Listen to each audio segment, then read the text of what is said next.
Samedi dernier, Tavignanoui appelait à la mobilisation à Aliria suite à des travaux sur le site de Yoncadio. Il va sans dire que l'inquiétude est forte sur tout notre territoire, au-delà de Yoncadio, vous l'imaginez, et c'est une inquiétude de voir s'ouvrir un centre de gestion des déchets pour lequel nous avons tous, vous y compris, marqué notre position, renforcée depuis par un vote d'une motion et l'adoption donc d'une motion qui portait sur les droits du fleuve Tavignano, votée le 17 décembre 2021. Au préalable, je le redis ici, nous réaffirmons notre soutien total au combat des militants de Tavignanoui et des populations de la région. Et vous dire aussi que leur mobilisation et leur message aujourd'hui requièrent de notre part d'être soutenus sans équivoque. Il faut rappeler ici à cette Assemblée et à l'exécutif aussi que la motion citée ci-dessus contribuait de manière incontestable et au-delà d'un vote qui exigeait un statut de protection pour le fleuve, à défendre l'intégrité de ce même fleuve, mais surtout à marteler l'importance dans l'actuel schéma et même le futur hydraulique de l'agriculture corse. Et là, je me tourne vers le président de l'Office d'équipement hydraulique. Plus avant, l'objectif politique, c'est toujours le même, c'est celui de préserver, ici comme ailleurs, la biodiversité sur tout le territoire. Et sur notre plan, bien sûr, rappeler que nous sommes opposés à une gestion que je qualifierais de mortifère des déchets, dont vous savez comment elle est aujourd'hui administrée. Je mets des guillemets.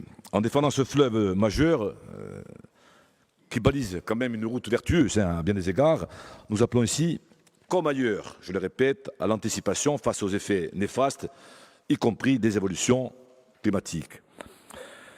Je n'ai pas besoin de rappeler ici en détail les chiffres, vous les connaissez, des prélèvements nécessaires à l'agriculture et même à des besoins humains. Ils vont grandissant, parce que vous savez que d'abord, il y a la pénurie annoncée à l'horizon 2070 et surtout, il y a le besoin pour nous de promouvoir, et je me tourne au président de l'ODARC, une agriculture de production dans une zone qui est quand même assez riche. Sachant que le débit de ces cours d'eau, notamment en Corse, on l'a constaté en élaborant le plan de bassin d'adaptation au changement climatique, a baissé depuis les années 70 à peu près 15%, 15-20%, et qu'à l'horizon 50 ans, c'est-à-dire à l'horizon 2070, les cours d'eau de Corse vont diminuer de moitié. Vous comprenez bien que ce combat de l'eau se mêle à ce combat de la gestion des déchets et prend carrément une dimension que je qualifierais d'insoupçonnée, mais vitale pour les générations futures, où finalement on passe des enjeux hydrauliques et agricoles à des enjeux carrément sociétaux. Ces enjeux, il ne faut pas qu'ils soient otages des aléas d'un changement climatique irréversible, d'autant qu'il reste encore une fois devant nous et non réglé. Face à ce que je crains, ce que nous craignons même, une gestion qui peut apparaître malgré tout, et je suis prudent en lisant quand même, à une gestion tactique d'un coup par coup en la matière, je crois que la Corse pourrait donner libre cours à un moment donné, par défaut, ou par incapacité, ou par, je dirais presque impuissance, à l'initiative privée et à continuer cette économie de cueillette et de profit, que ce soit à Yoncadio, à Prunelli ou à Bidianeto. Donc, les communautés... Also, je ne peux pas faire l'économie. Je crois que c'est important aussi, à un moment donné, de comptare 15 secondi, 10 minuti, sapete, Presidente, che certe volte la farei a Corsica. Nous sommes des militants d'une construction patiente, vous le savez, depuis une bonne quarantaine d'années. Donc, on essaie quand même de compresser. Mais le monde a droit à 2 minutes et demie. Je sais. Bon, écoutez...